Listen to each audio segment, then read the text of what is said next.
In this demonstration, we will discuss situational awareness and the landmarks that you kind of will observe once you arrive at the ridge. Before we get started, one important point.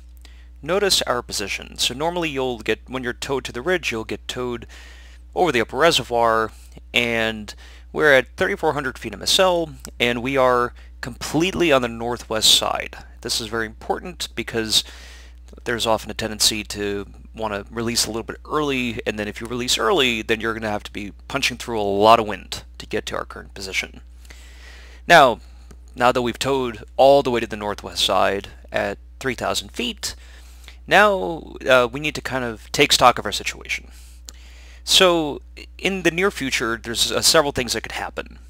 One is you could pick up a thermal. Very often, right at this gorge, right below the upper reservoir, that's a really nice little thermal source, and you can climb up and get up to 4,000 or 5,000 feet, and that's a nice way to start the day. But then, oftentimes that doesn't happen, or if you're really interested in getting down onto the ridge, then there's several things that could happen. One is you'll start testing the ridge, and then you'll get down to 2,400 feet, and you'll say, no, the ridge is not working so great.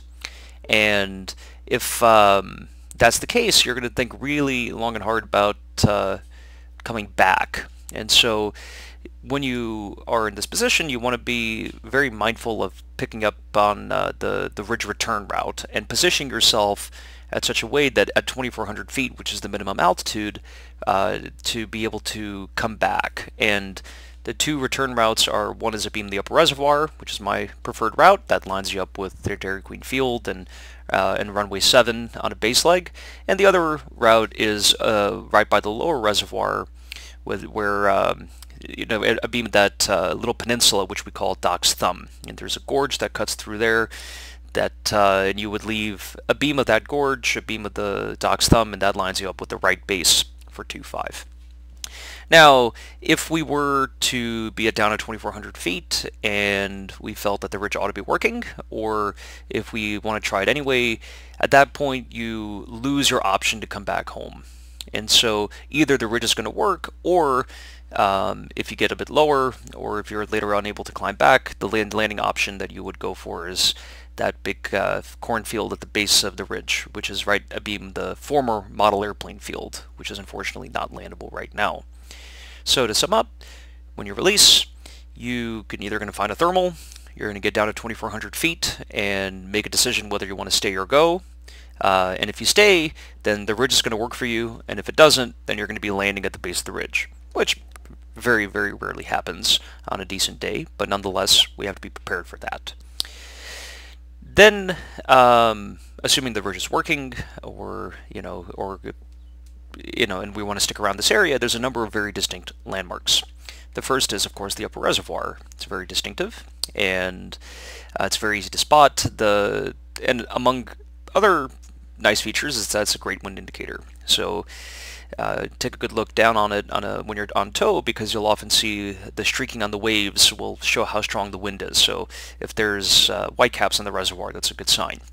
And the other thing is you can look for the wind direction. So if the wind is perpendicular, that's good. If it's angled, that's not so good. Looking southwest, you can see Sunfish Pond, which is the next landmark. Not a very good wind indicator, but also pretty distinctive. You see Tox Island Golf Course in the distance. It's another landing option, not great. It's more of an emergency option, but nonetheless it is an option.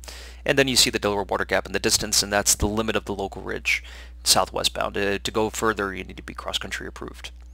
At the base of the ridge, you see the Delaware River, and on the far side of the Delaware River is Pennsylvania. And then looking northeast bound, the first pole kind of marks the end of the strict local ridge. That is to say that to go further, there's a little transition. You can't fly that little high ridge further. It doesn't work. It's a box canyon. And that we call that little ridge the Catfish Ridge. And the reason is because it's right by Catfish Pond, which is the next turn point there. And, another nice little landmark. And on your first on your first flight on the ridge, if you're going to be going up on your own, you're probably going to stay on the section right by where that first the point turn point is, and you'll probably stay between there and say Sunfish Pond. That's a very nice section of ridge, but nonetheless, as you gain a little bit more experience, you will probably then head over to the Catfish Ridge, which is the low ridge, just by Catfish Pond, and then that ridge goes all the way to the Millbrook Power Line, which is the northeast limit of where our beginners can go. So there you have it. That's kind of the situation when you arrive on the ridge. You're going to take stock of your options and kind of think through the range of possibilities. Either climbing up, either going back home, or possibly landing at the base of the ridge if it doesn't work out. And and then as we're going to be doing more of these ridge demonstrations, these landmarks are going to be feature quite prominently, and so you're definitely going to be hearing them over and over again.